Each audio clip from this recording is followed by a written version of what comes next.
Bismillahirrahmanirrahim. Assalamualaikum warahmatullahi wabarakatuh.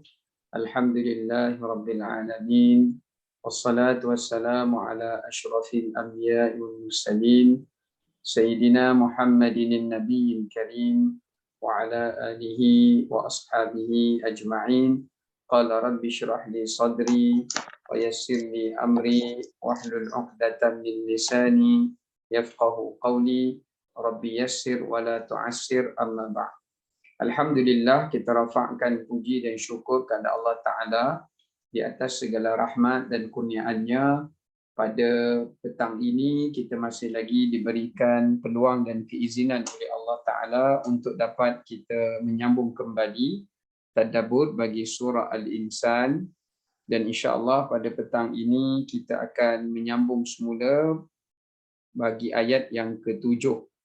Allah SWT berfirman, A'udzubillahi minasyaitonirrajim. Bismillahirrahmanirrahim. Yufuna bin nadri wa yakhafuna yawman kana syarruhu mustatira. Yang bermaksud, mereka yakni golongan abrar itu dikurniakan kesenangan itu kerana mereka telah menyempurnakan nazarnya, apatah lagi yang diwajibkan oleh Tuhan kepada mereka, serta mereka itu takutkan hari akhirat yang azab seksanya merebak di sana sini. Baik, sebelum ni kita ada berkongsi pada ayat ke-6 dan yang ke-5, Allah Ta'ala menceritakan kepada kita tentang beberapa kurniaan dan nikmat yang Allah Ta'ala anugerahkan kepada golongan Al-Abrar. Yang dimaksudkan golongan mereka yang mencintai kebaikan dan sentiasa mengerjakan kebaikan. Setelah Allah cerita tentang nikmat dan ganjaran yang Allah berikan kepada mereka sebagai balasan atas apa yang telah mereka kerjakan, ayat ke-7 ini Allah membawa kepada kita cerita berkenaan dengan sifat mereka. Apakah pribadi mereka? Maka dalam ayat ini Allah menyatakan ada dua sifat kepribadian mereka dan juga yang menggambarkan kepada akhlak mereka. Yang pertama, Allah memuji mereka dengan sifat mereka itu yang menyempurnakan janjinya. Pertama sekali, sifat mereka adalah sentiasa menyempurnakan janjinya. Mereka sentiasa menyempurnakan janji mereka kepada Allah dan juga menyempurnakan segala suruhan Allah dan juga menyempurnakan segala apa yang telah pun diperintahkan oleh Allah daripada yang wajib, apatah lagi juga yang sunat, termasuklah nazar yang telah mereka nazarkan kepada Allah Subhanahu wa taala.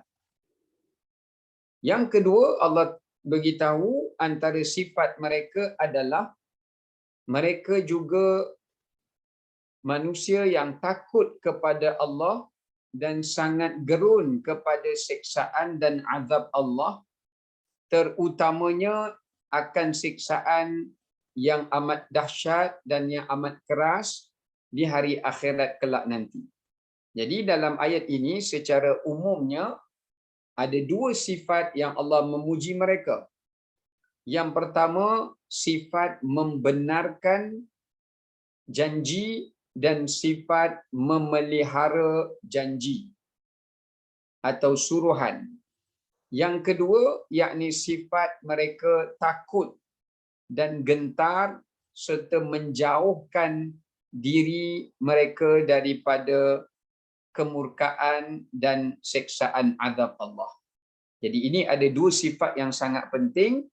Kalau kita ingin tergolong di kalangan golongan Al-Abrar, maka salah satu daripada sifat ini, minta maaf, kedua-dua sifat ini mestilah disempurnakan dan mestilah ada pada diri seseorang itu.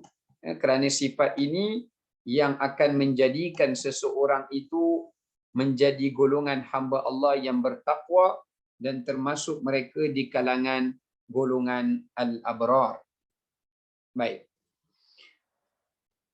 Okey, sekarang ni kita nak pergi kepada sebelum kita nak lanjutkan kepada tadabbur, ada sedikit tambahan dekat sini.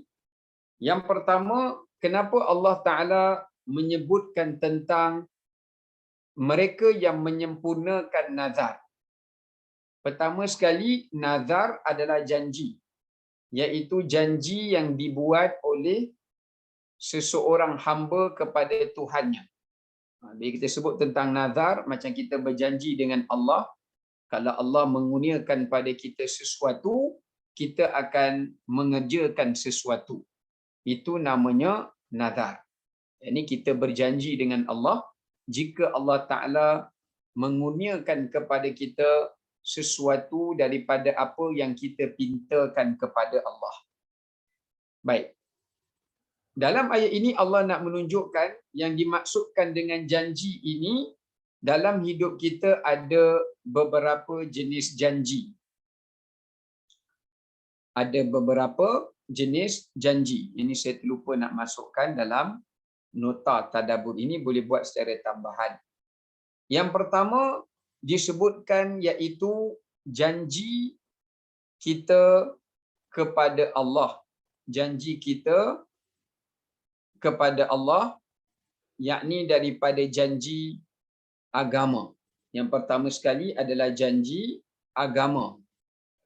Janji agama adalah kita berjanji kepada Allah untuk mengesakan Allah dan tidak menyembah melainkan Allah, dan mengabdikan diri kepadanya serta berpegang kepada agama dan syariatnya dan mentaati segala suruhan dan juga larangannya. Ini janji kita kepada Allah. Berdasarkan kepada ayat Al-Quranul Karim yang Allah Ta'ala sebutkan, wa idh akhadha rabbuka min bani adama min zuhurihim dzurriyyatahum wa ashhadahum ala anfusihim alastu bi rabbikum qalu bala. Dalam ayat Al-Quranul Karim Allah Ta'ala ada menjelaskan, ingatlah ketika mana kami telah pun mengambil daripada tulang belakang Adam, lalu kami ciptakan anak cucu cicit Adam, dan kami bertanya kepada roh mereka, apakah aku adalah Tuhanmu? Maka jawab seluruh zuriat keturunan Adam, ya wahai Tuhan, benar, dan kami menyaksikannya. Ini Allah sebutkan dalam surah Al-A'raf pada ayat 172. Yang mana ayat ini menceritakan kepada kita tentang kita telah mengambil janji yang pertama dengan Allah, yakni janji beragama. Dan janji agama ini merangkumi janji kita untuk menyembah Allah, mengesakannya dan mengabdikan diri padanya, seperti mana juga Allah Ta'ala sebut di dalam ayat Al-Quran yang lain, ketika mana Allah Ta'ala menjelaskan dalam surah Al-An'am pada ayat 162. Ini juga termasuk daripada janji ibadah. Tadi janji beragama, yakni janji ibadah pada ayat 162, di mana Allah berfirman dalam firman Allah Subhanahu wa Ta'ala ayat 161 hingga 162, innani hadani rabbi ila siratin mustaqimin dinan qiyaman millata Ibrahim hanifa wa ma kana minal musyrikin. Qul inna salati wa nusuki wa mahyaya wa mamati lillahi rabbil alamin. Ini yang kita mengucapkannya di kala mana kita membaca doa iftitah, ataupun juga disebut sebagai doa istiftah. Ini adalah merupakan janji ibadah. Janji ibadah yang tadi itu janji untuk beragama, yang ini adalah janji ibadah di mana kita berkata dan berjanji dengan Allah solat kita, nusuki, semua ibadat kita yang lain, kehidupan kita dan kematian kita adalah untuk Allah semata-mata. Maksudnya kita nak jadikan hidup kita ni pun sebagai satu ibadah untuk kita mendekatkan diri kita kepada Allah Subhanahu wa taala. Ya. Baik, yang ketiganya yang disebutkan daripada janji ini juga, yang pertama tadi janji agama ataupun dipanggil janji ketaatan, yang kedua janji ibadah, yang ketiga disebut sebagai janji kepada manusia.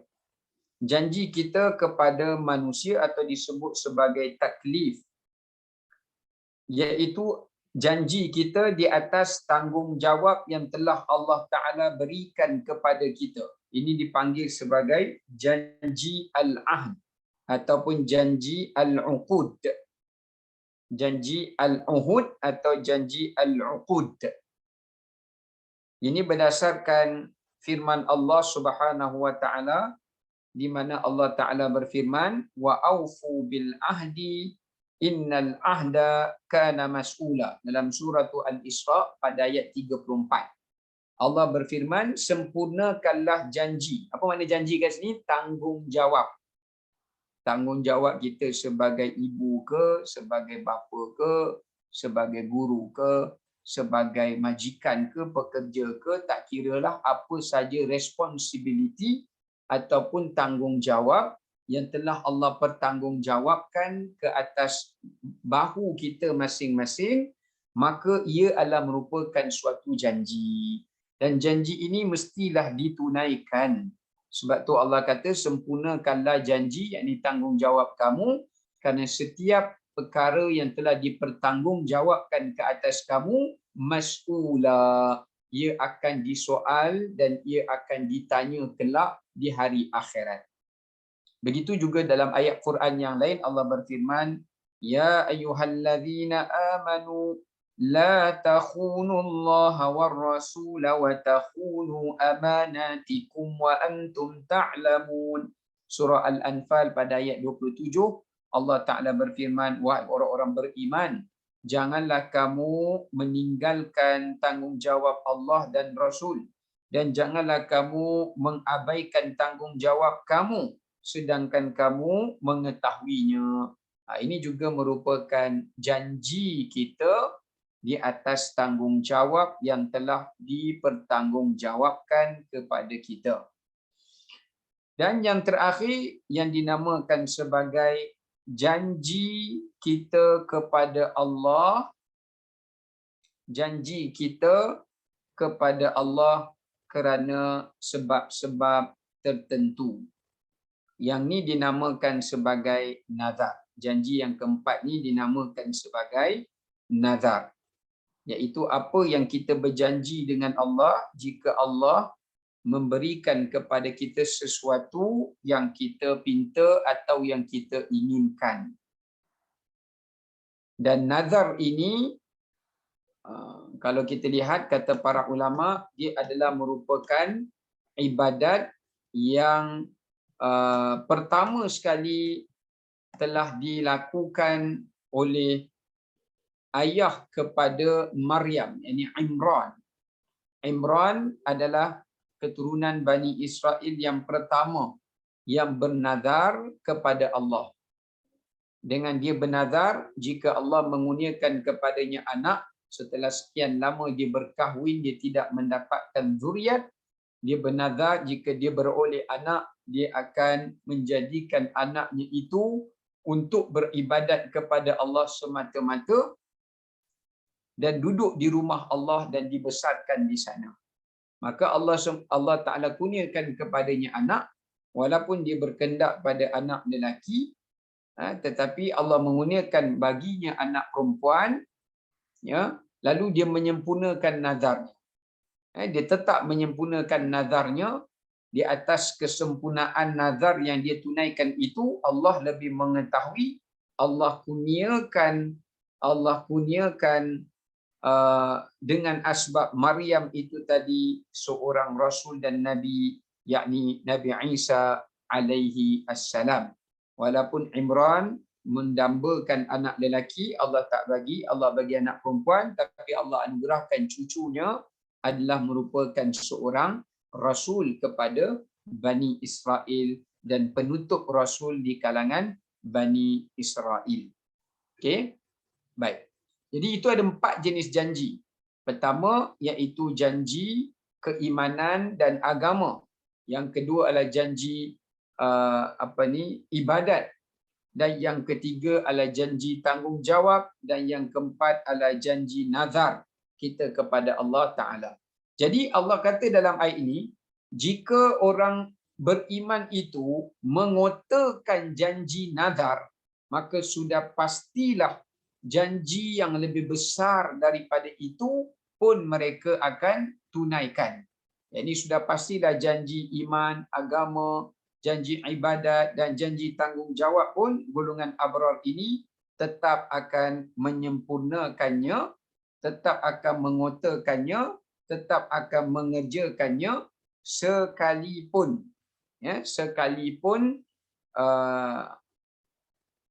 tetap akan menyempurnakannya sekalipun di dalam bentuk nazar. Maknanya kalau nazar pun mereka tunaikan, apatah lagi janji-janji yang lebih besar daripada itu. Okey, baik.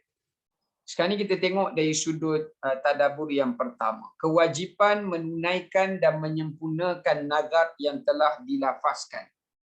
Ayat ini menunjukkan pada kita tentang wajibnya kita menyempurnakan nazar. Bernazar tidak wajib, tetapi menyempurnakan nazar itu adalah wajib. Setiap orang tidak wajib untuk bernazar. Tapi bila dia dah bernazar kepada Allah, dia wajib menyempurnakan nazarnya itu. Dia wajib menyempurnakan nazarnya itu. Ya, tapi bernazar itu hukumnya adalah sunat sahaja. Ada setengah ulama kata bernazar itu hukumnya harus. Nak bernazar boleh, tak nak bernazar pun tak apa. Ya, ini adalah pendapat yang tepat, iaitu bernazar hukumnya harus, tidaklah sunat, apatah lagi yang wajib. Tetapi jika dia sudah bernazar, dia wajib menyempurnakan nazarnya, ya, kerana Allah menyukai golongan orang-orang yang mengotakan janjinya atau menyempurnakan janjinya. Ya, yang mengotakan janjinya atau menyempurnakan janjinya. Ya.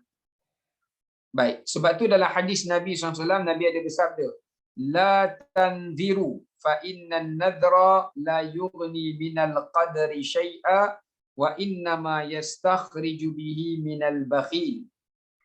Nabi kata jangan kamu suka-suka bernazar. Nabi larang kita sikit-sikit nak nazar, sikit-sikit nak nazar, jangan. Sebab tu ulama kata hukum dia harus. Kerana jika kamu bernazar, ya, nazar itu tetap tidak akan dapat mengubah qada qadar Allah ke atas kamu, melainkan jika Allah menghendakinya. Sebab kadang-kadang kita bernazar kalau Allah bagi kita macam ni, kita nak buat macam ni. Tapi tak semestinya Allah bagi. Kerana ia semua bergantung pada qada dan qadar Allah. Tapi kalau Allah bagi, kita kena tunaikan.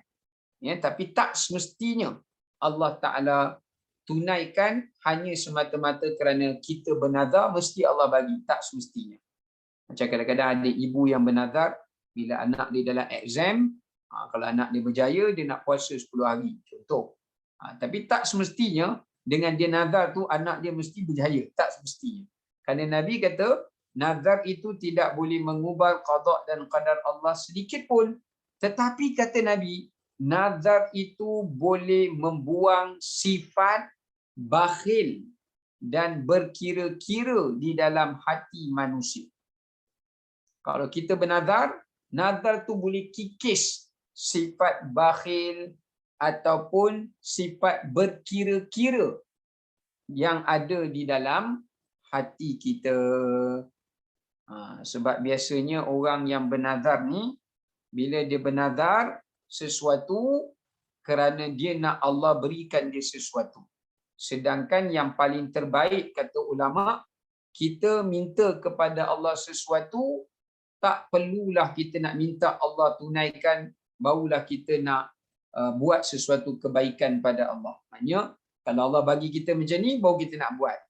Sebaiknya sifat beriman tu dia buat saja, sama ada Allah beri ke, Allah tak beri ke, dia tetap berbuat ketaatan dan menggandakan kebaikannya kepada Allah Subhanahu wa taala. Itu yang paling terbaik. Tapi kalau dia dah bernazar, dia wajib menyempurnakan nazar yang telah dilafazkannya. Cuma kena ingat ya ibu-ibu sekalian, nazar ni hukumnya hanya akan terpakai bila kita lafaz perkataan nazar. Atau kita mengguna, sebab tu kadang-kadang ada orang keliru. Kalau kita mengguna perkataan sumpah, maka dia juga boleh jatuh pada hukum nazar. Tapi kalau kita terlintas saja hati, kita tak berniat nazar, dia tak jatuh nazar. Contoh, kita kata nanti kalaulah ada rezeki, nama saya naik untuk buat dapat menunaikan haji tahun ni, saya ingat nak buat kenduri, nak belanja kawan, makan. Kita cakap macam tu. Kita kata kat anak-anak kita, kita kata kat kawan-kawan kita, doalah kalau saya dapat pergi haji tahun ni, saya ingat nak belanja korang semua makan. Jadi kita tak boleh kata, oh kau bernazar lah ni. Itu bukan nazar. Itu boleh dikatakan sebagai apa yang disebutkan keinginan lah. Iaitu harapan orang itu. Ataupun azam dia untuk berbuat kebaikan. Dia akan jadi nazar bila dia kata, ya Allah, nampak istilah dia. Walaupun dia tak semesti pakai perkataan nazar, tapi kalau dia pakai perkataan nazar lagi jelaslah. Ya Allah, sekiranya Engkau mengurniakan aku di antara orang yang terpilih, maka aku akan memberi makan kepada manusia. Kita cakap dengan Allah, maka itu jadi nazar. Tapi kalau kita cakap dengan orang, kita tak cakap pun perkataan aku bernazar ke, ataupun ya Allah sesungguhnya jika gini-gini dan gini-gini aku akan buat begini, kita tak sebut perkataan begitu, maka dia tidak jatuh hukum nazar. Ya, jadi sebab itu tak semesti perkataan yang berbentuk janji itu dikira sebagai nazar. Kena tengok niat orang bercakap dan kena tengok lafaz yang dia ucap dan kena sekata antara niat dan lafaznya. Okey. Baik. Cuma pengajaran yang boleh kita ambil kat sini, sifat golongan abrar ni apa dia? Dia kalau berjanji, dia mengotakannya. Kalau dia diberikan tanggungjawab, dia akan menyempurnakannya. Ini sifat yang utama yang disukai oleh Allah. Bila Allah suruh dia buat benda baik, dia dengar, dia sempurnakan. Dia buat. Kerana dia tahu itu tanggungjawab. Ini yang dimaksudkan sifat golongan abrar, orang yang jujur, orang yang mengotakan janji, orang yang menyempurnakan tanggungjawab yang telah diperintahkan ke atasnya. Maka ini adalah merupakan pengajaran yang paling penting daripada sifat nazar ini. Sebab orang yang nazar, kalau ibu sekalian faham, kalau orang bernazar, orang lain tahu tak apa dia nazar? Tak tahu kan? Contoh kalau kita bernazar seorang-seorang, anak-anak kita tahu tak apa yang kita nazar? Tak tahu. Sebab tu ulama kata, kalau kita bernazar, yang anak-anak kita tak tahu, kita kena bagi tahu anak kita. Sebab kalau kita terlupa, nazar tu takkan hilang kerana lupanya kita. Sebab tu kalau kita bernazar, kita kena bagi tahu dekat anak-anak kita supaya kalau nazar itu belum kita tunaikan, anak kita boleh ingat. Ataupun kalau kita tak tunaikan sampai kita mati meninggal dunia, maka anak-anak kita wajib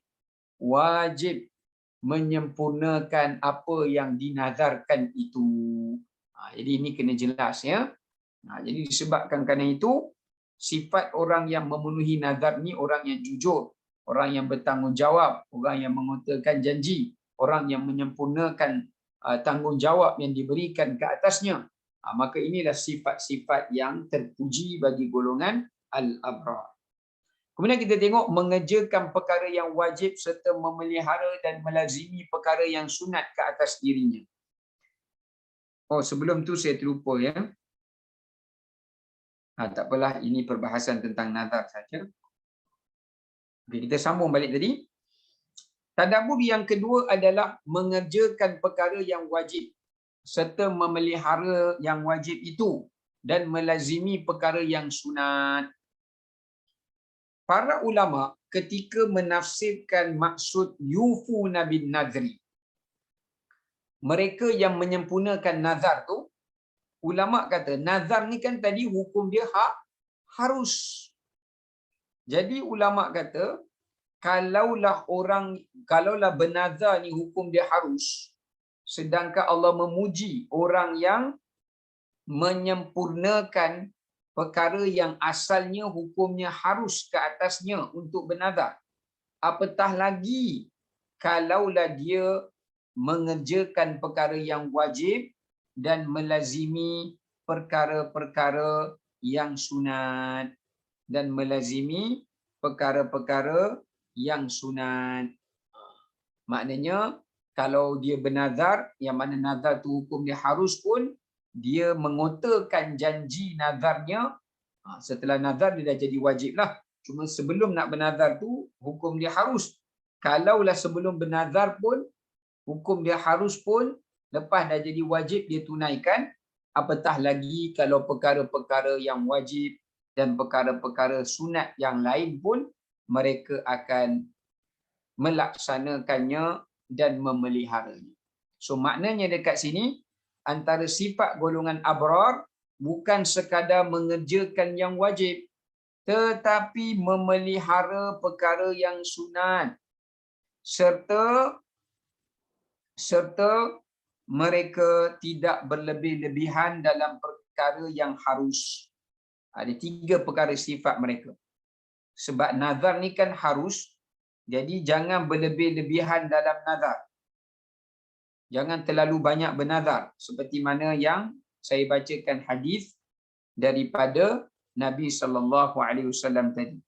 Di mana Nabi sallallahu alaihi wasallam melarang kita untuk banyakkan nazar, atau berlebih-lebihan dalam nazar. Ya. Jadi sebab tu kita kena memahami berkenaan dengan nazar ini. Berkenaan dengan sifat golongan abrar ini. Pertama, mengerjakan yang wajib. Yang kedua, melazimi perkara yang sunat. Yang ketiga adalah tidak berlebih-lebihan dalam perkara yang harus. Jangan berlebih-lebih dalam bernazar kerana takut nanti dibebani ke atasnya perkara yang harus yang kemudian menjadi wajib untuk dia tunaikan sedangkan dia tidak mampu. Ya. Jadi kat sini nak jadi golongan abrar, yang wajib kita kena jaga, tunaikan semuanya, yang sunat kita kena pelihara dan laziminya. Kemudian kita jangan berlebih-lebihan dalam perkara yang harus. Makan berlebih-lebihan, tidur berlebih-lebihan. Sebab benda ini semua adalah benda yang harus. Jadi jangan kita berlebih-lebihan. Yang ketiga, menyempurnakan amalan dengan sempurna dan terbaik dan bukan sekadar melepaskannya atau melaksanakannya dengan begitu sahaja. Kerana dalam ayat ini Allah Ta'ala mensifatkan sifat yufuna, iaitu sifat al-wafa. Yufuna di sini memberi kepada maksud sifat al-wafa. Apa makna al-wafa? Al-wafa maknanya adalah menyempurnakan. Al-wafa maknanya adalah menyempurnakan. Ya. Jadi maknanya dekat sini sifat golongan al-abrar apabila mereka mengerjakan sesuatu ketaatan kepada Allah atau apabila mereka mengerjakan suatu kepatuhan kepada Allah atau perkara yang mendekatkan dirinya kepada Allah, mereka tidak sekadar mengerjakannya dengan sambil lewa. Sebaliknya, mereka mengerjakannya dengan sempurna. Sebaliknya, mereka mengerjakannya dengan sempurna. Yang ini yang disebutkan sebagai martabat golongan abrar itu telah mencapai kepada martabat al-ihsan. Martabat ihsan yang Allah Ta'ala sebut di dalam ayat Al-Quran Al-Karim, innallaha qaribun minal muhsinin. Sesungguhnya Allah Ta'ala itu sangat hampir kepada mereka yang menyempurnakan kebaikan yang mereka kerjakan. Jadi kita kena faham pengajaran dia. Bila kita buat sesuatu perkara, jangan kita buat perkara itu sekadar mengerjakannya.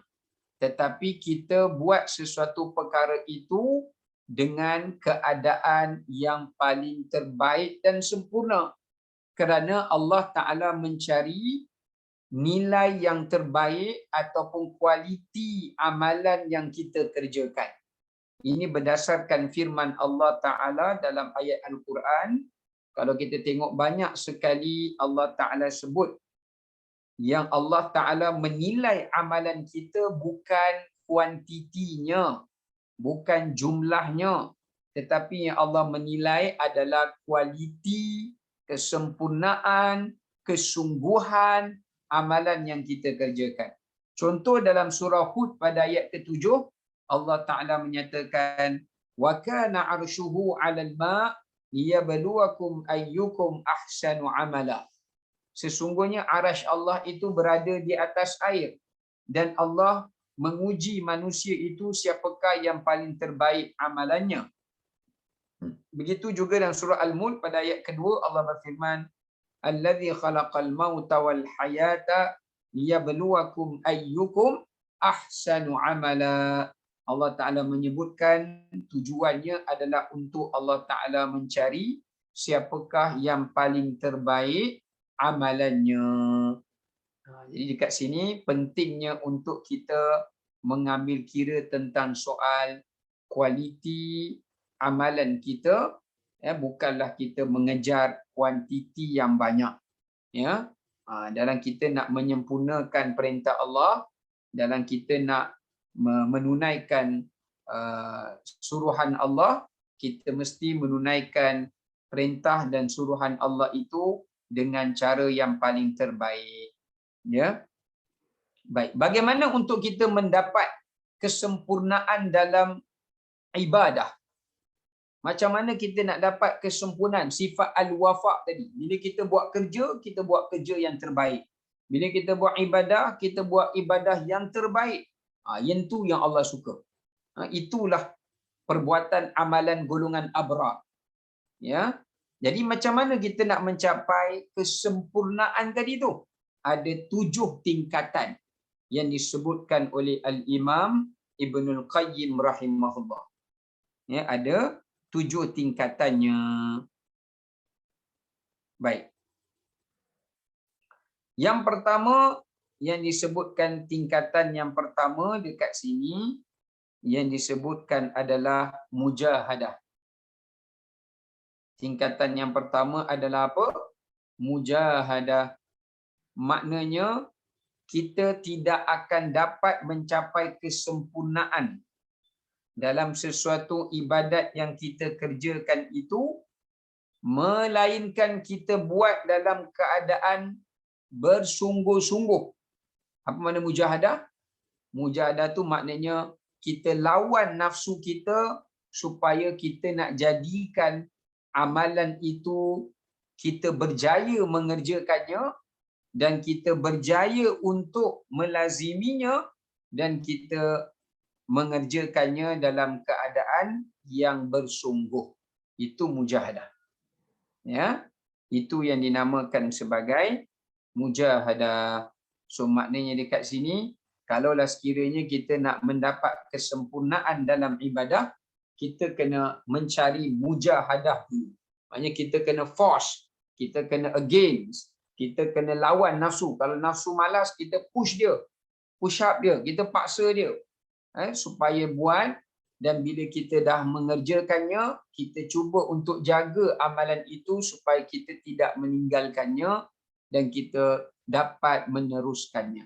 Yang kedua, kita kena ada sifat itqan. Kita kena ada sifat itqan. Apakah yang dimaksudkan dengan itqan? Itqan ini maknanya tekun. Dia berbeza sedikit dengan mujahadah. Itqan ni maknanya ketekunan kita ketika mengerjakan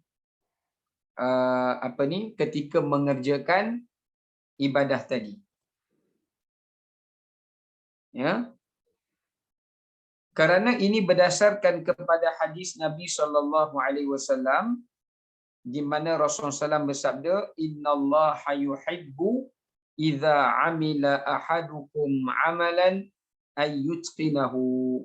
Sesungguhnya Allah Ta'ala ini amat menyukai jika hamba-hambanya dapat melakukan sesuatu amalan itu ayyutqin, dalam keadaan yang tekun, sampailah ia rasa berseronok di dalam mengerjakan amalan itu. Ini mana itqan.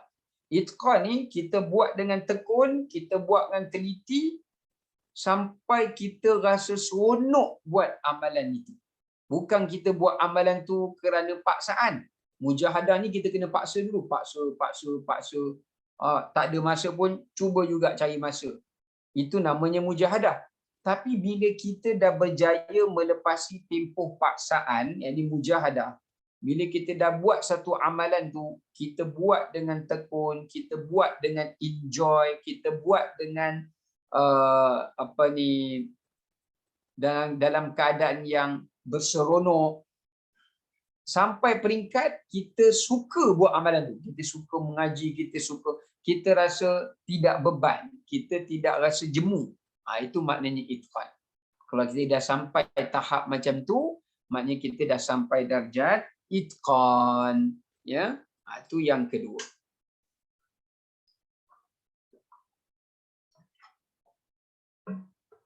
Baik, yang ketiga dinamakan ihsan. Nak dapat kesempurnaan, darjat ketiga adalah ihsan. Apakah yang dimaksudkan dengan ihsan? Ini yang ditafsirkan dalam hadis Nabi SAW. Ihsan adalah kita mengawasi. Ihsan maknanya pengawasan. Kita mengawal dan mengawasi amalan kita. Kita kawal dan kita awasi amalan kita. Apakah amalan kita itu sempurna, elok, dan kita mengawasi supaya kita kerjakan amalan itu dalam keadaan yang teratur, dalam keadaan yang lengkap, dan kita mengawasi niatnya, tujuannya, ada tak kesalahannya. Ini namanya ihsan. Kan dalam hadis baginda menyatakan ihsan itu an ta'budallah ka'annaka tarahu fa in lam takun tarahu fa innahu yaraka. Hendaklah kamu menyembah Allah seperti kamu melihat Allah. Kita rasa diri kita diawasi oleh Allah. Kalau kamu tak mampu melihat Allah, rasalah ketika kamu berbuat amalan itu seolah-olah Allah Ta'ala melihat kamu. Maknanya dekat sini menunjukkan kepada kita tentang pentingnya sifat ihsan. Sebab ihsan ni kita nak kawal niat kita supaya sentiasa ikhlas. Kita nak kawal, kita panggil apa ya? Dalam istilah pekerjaan ni kita panggil quality control. Quality control. QC. Nak menunjukkan kita nak check amalan kita ni makin lama makin bagus ke, makin kurang ke, makin lama makin kita ringkaskan amalan ke, makin kita maintain ke, itu dipanggil ihsan. Dan yang keempat, khusyuk. Nak mencapai kepada kesempurnaan kita kena ada khusyuk. Sebab tu Allah kata dalam Quran, nak dapat khusyuk ni kita kena sabar. Sebab tu Allah kata wasta'inu bis-sabri was-salah wa innaha lakabiratun illa 'alal khashi'in. Allah kata, banyaklah kamu meminta tolong dalam menghadapi ujian seharian kamu ini dengan dua perkara.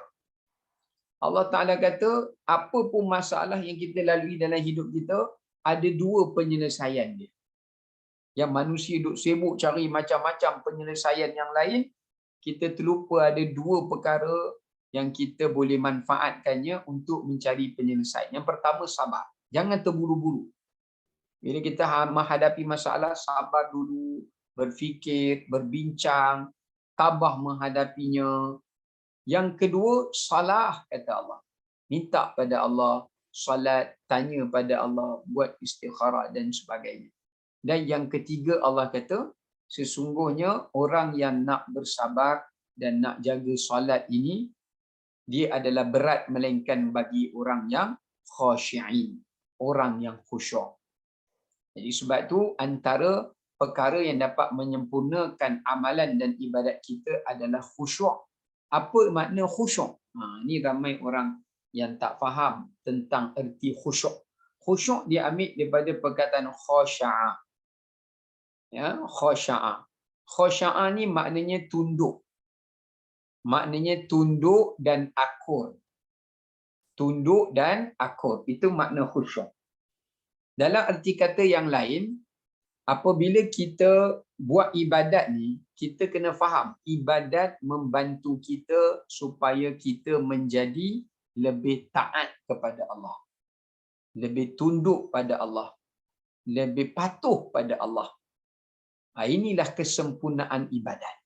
Kalau kita buat ibadat, tapi dalam duk buat ibadat kita duk langgar, kita tak takut pada Allah, kita ingkar padanya, maknanya ibadat kita ini tidak ada nilai khusyuk.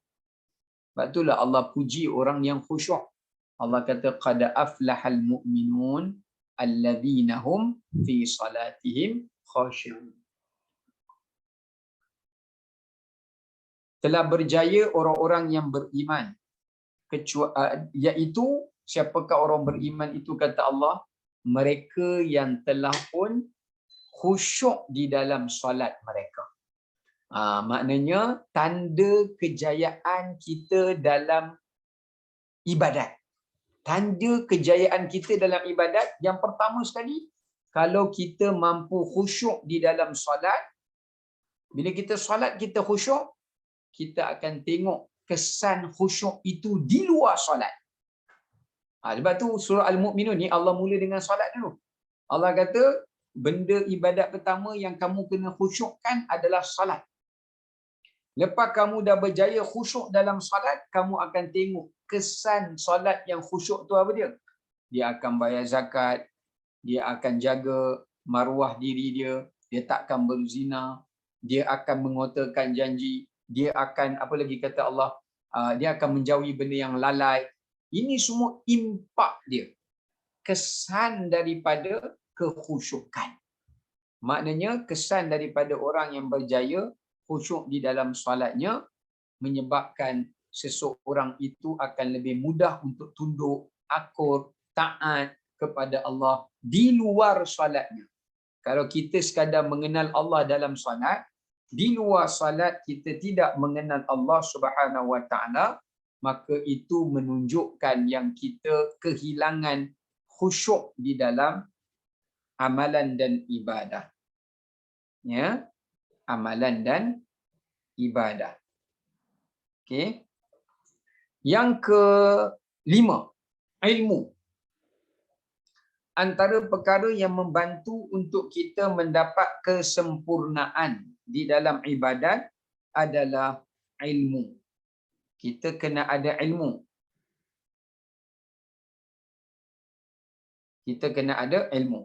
Kerana ilmu itulah yang membantu seseorang untuk mereka dapat menyempurnakan amalan mereka. Kerana tanpa ilmu, seseorang sukar untuk menyempurnakan amalan. Sebab amalan kalau tanpa ilmu, dia tidak akan sempurna, bahkan dia ditolak. Ini disebutkan kata-kata oleh Imamul Bukhari sendiri ketika menulis kitab Sahihul Bukhari, dalam muqaddimah Sahihul Bukhari, Imam Bukhari menuliskan tentang satu kata-katanya, iaitu beliau mengatakan, man ya'milu bighairi ilmin yu'malan a'maluhu mardudatun la tuqbal.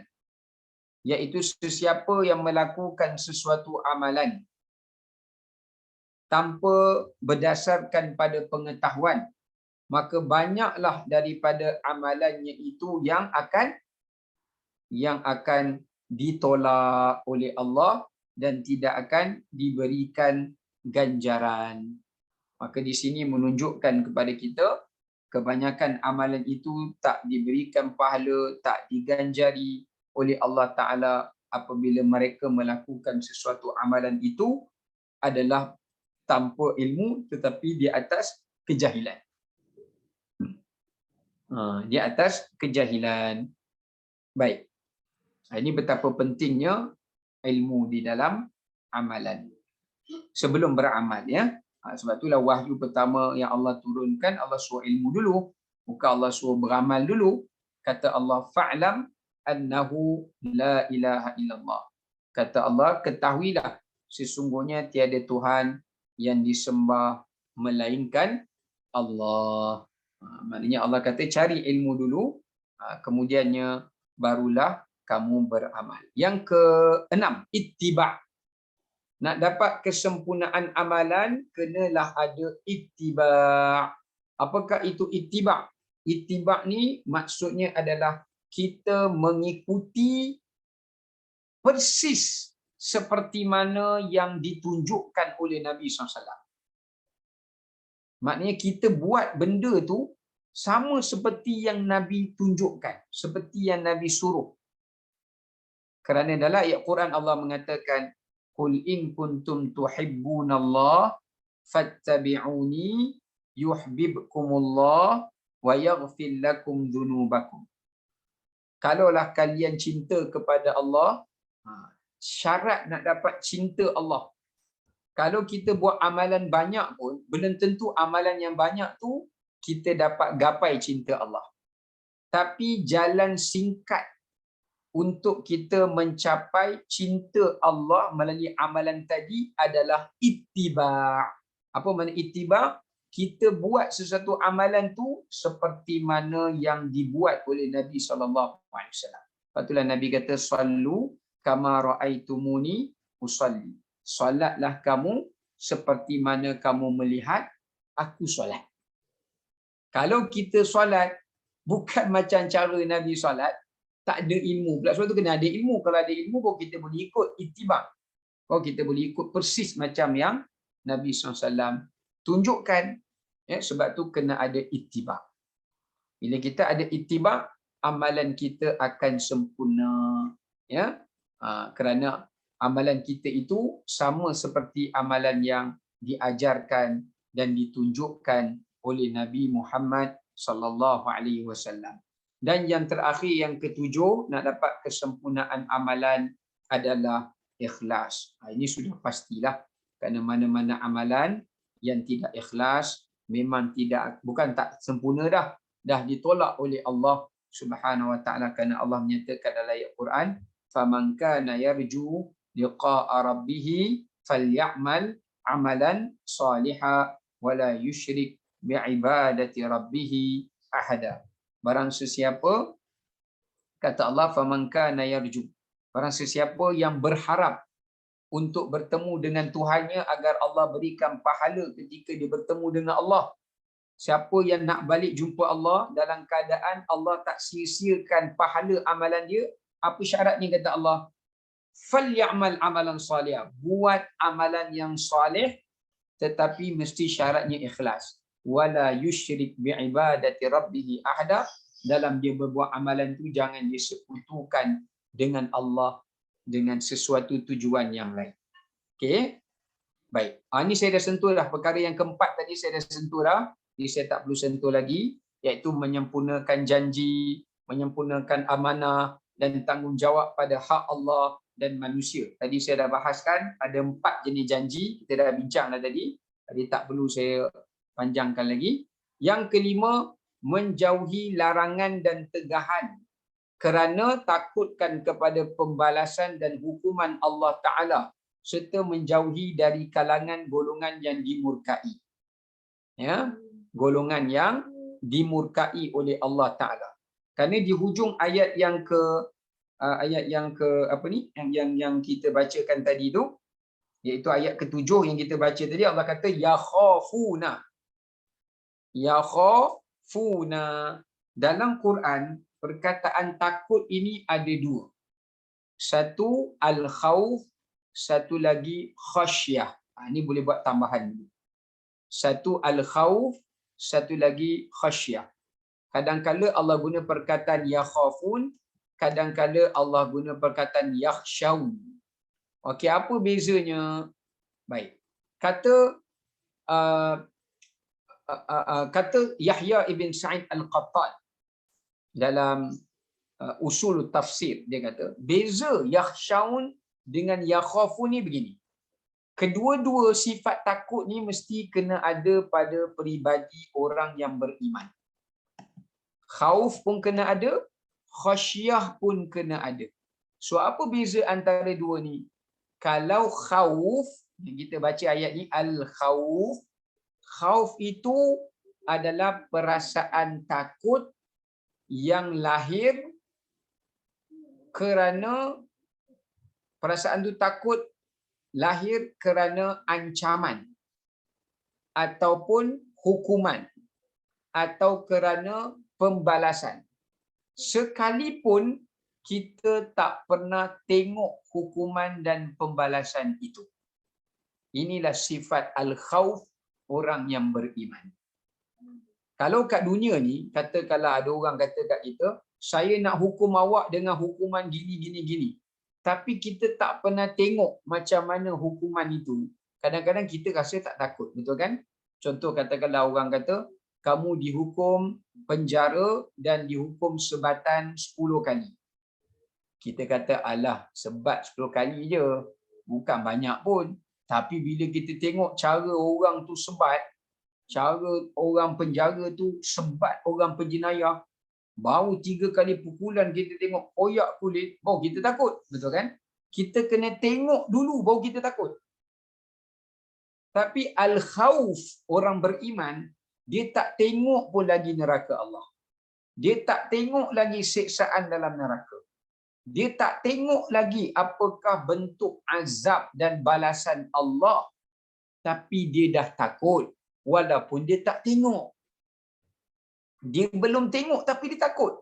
Dia takut tu seakan-akan dia pernah melihatnya. Saya nak tanya, siapa antara kita yang pernah tengok macam mana Allah tenggelamkan kaum Nabi Nuh? Tak pernah tengok. Kita pernah tengok ke macam mana Allah hancurkan kaum Ad, kaum Samud, kaum Madian, Fir'aun? Kita tak pernah tengok. Tapi bila kita dengar azab Allah dalam Quran, yang Allah boleh tenggelamkan kita, Allah boleh telankan kita dalam bumi, Allah boleh datangkan petir, kita takut. Inilah namanya al-khawf. Jadi sifat orang beriman ni, dia kena takut kepada ancaman, hukuman, balasan seperti seakan-akan mereka menyaksikan dan melihatnya, walaupun mereka tidak pernah menyaksikan dan melihatnya.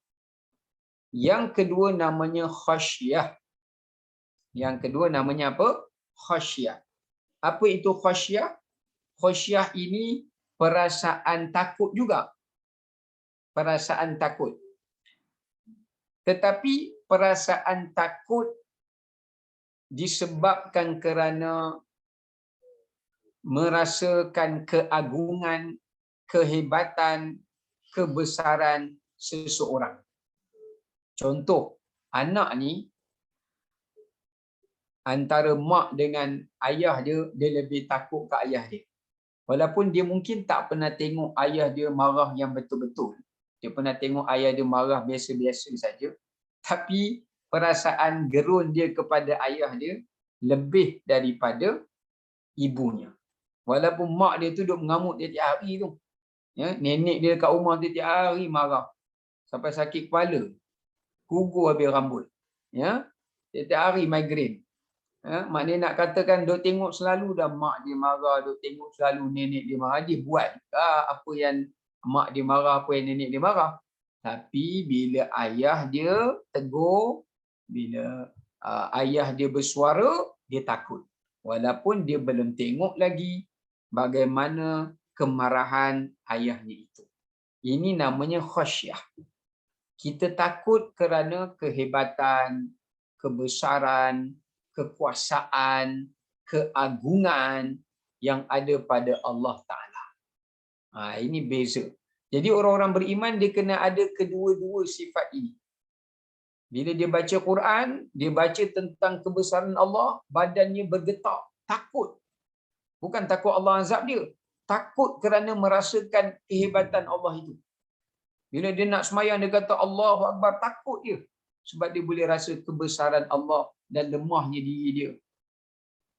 Tapi kalau al-khawf, bila dia dengar ayat-ayat tentang ancaman dan siksaan.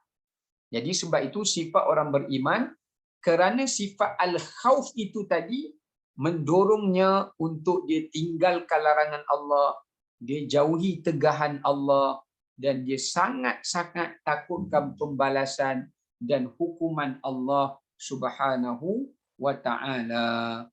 Ini yang disebutkan sebagai sifat yakhafun. Ini sifat takut kepada Allah Subhanahu wa ta'ala. Ya, baik. Kemudiannya kat sini saya ada senaraikan untuk kita menjauhi sifat golongan orang-orang yang dimurkai oleh Allah Subhanahu wa ta'ala atau yang dibenci oleh Allah Subhanahu wa ta'ala. Banyaklah kalau kita nak bincangkan senarai golongan orang-orang yang dibenci ataupun yang dimurkai oleh Allah Ta'ala itu adalah sangat banyak. Ya, kalau kita nak baca dalam Quran tu, sifat-sifatnya adalah sangat banyak.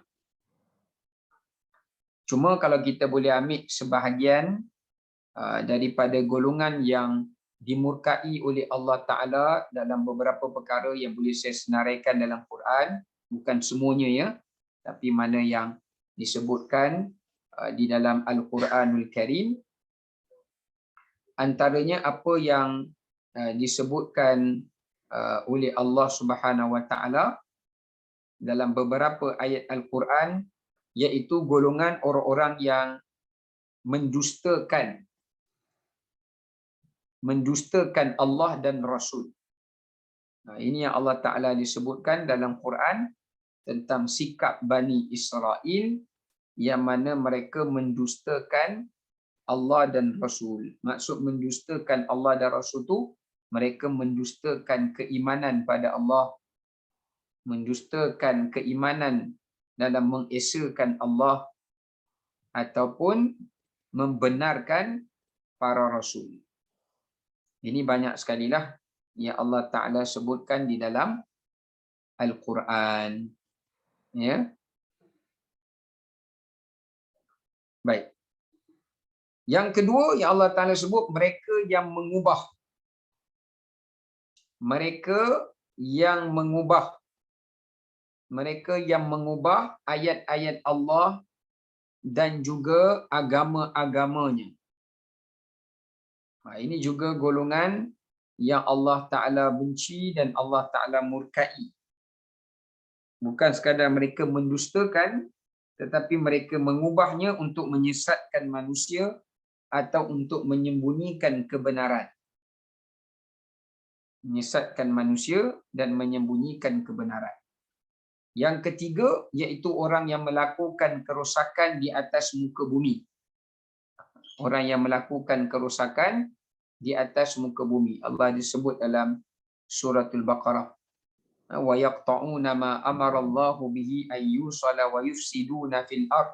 Ulaika lahumul la'nah wa lahum su'ud dar. Ya, mereka yang melakukan kerosakan muka bumi seperti menumpahkan darah, memutuskan silaturahim, menghancurkan bumi, melakukan kezaliman, ni semua sekali masuklah Ya. Kemudian mereka yang menyakiti orang yang disayangi oleh Allah dan Rasul.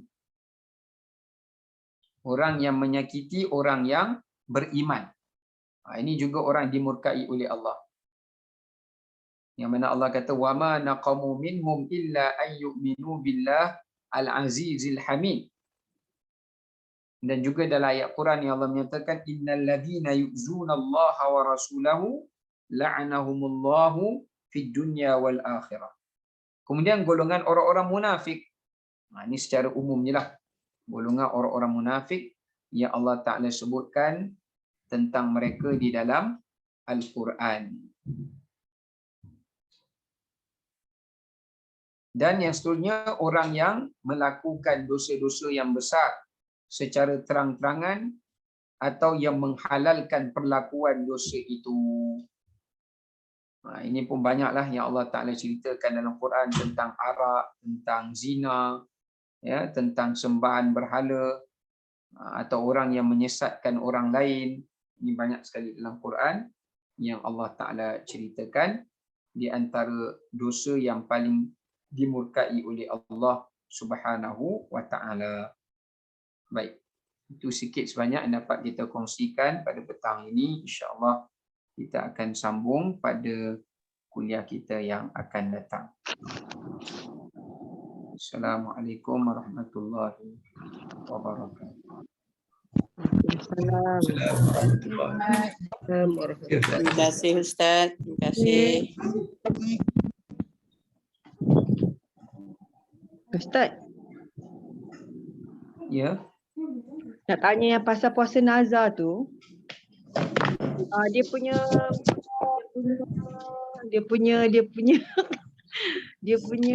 apa batal-batal puasa tu sama ke macam puasa Ramadan tu? Yang macam kena kalau dia berpuasa tapi dia melakukan perkara-perkara yang membatalkan puasa masa berpuasa yang macam kena apa? Yang kena denda apa semua tu. Puasa nazar termasuk macam tu juga ke? Puasa nazar hukum dia wajib. Wajib, tapi kalau macam hukum dia wajib, maknanya kalau dia kalau katakanlah dia berpuasa nazar, kemudian dia tinggalkan puasa nazar itu, dia batalkan puasa nazar dia, misalnya contoh kan, maka dia wajib menggantikan baliklah puasa nazar dia tu. Dan dia kena tengoklah kalau dia buka puasa nazar tu kerana dia uzur ke, kerana ada keuzuran syar'i, tak apalah. Tapi kalau dia buka puasa tu tanpa ada sebarang keuzuran, sengaja dia membatalkannya, maka berdosalah dia. Tapi dia tak kena kafarah. Dia tak kena kafarah dia tak ada kafarah lah. Dia tak ada kafarah. Dia tak kena kafarah macam puasa Ramadan. Dia hanya kena kafarah kalau dia tak puasa. Kalau dia tak bayar nazar tu, dia kena kafarah lah. Maknanya niat puasa nazar tu yang macam Ustaz kata tadi lah, yang macam kita kata kita kena macam niat kita kata ya Allah macam sebab tak tahu caranya. Macam kalau kita kata ya Allah kalau macam ni kita akan puasa, itu baru jatuh hukum puasa. Okay. Kalau macam kita sakit lah, macam kita sakit kita kata kalau dah baik semua ni saya nak puasa 3 hari macam tu. Itu kira nazar ke? Kalau kita tak guna lafaz nazar atau tidak ada lafaz perjanjian dengan Allah, itu tak dikira nazar lah. Itu dikira sebagai kita panggil macam satu inisiatif lah. Satu orang kata apa, tanda syukur kita kepada Allah. Sahaja.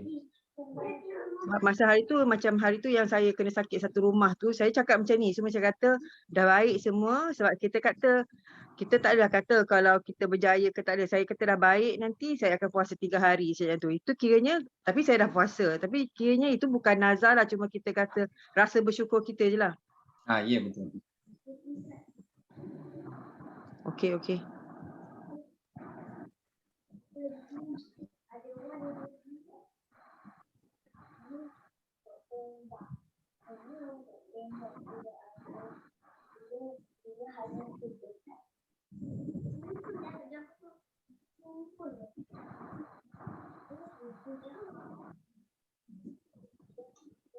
Dalam Okey. dalam dalam dalam Al-Quran tu Ustaz macam cerita